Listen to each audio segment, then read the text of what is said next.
Look kamars, ito na ang aming bahay kubo. Ayan. Malapit na po matapos at ang harap pa lang po ay hindi nalagyan ng dingding. At yung bubong po, ayan. Dalawang kulurot na lang ang hindi pa naikabit. At matatapos na ang bubong ngayong araw na ito. At bukas, itong harapan matatapos na rin ito bukas.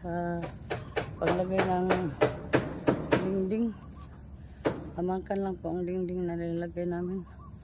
At yan pinto rin po bukas. Malagyan na yan ng plywood po.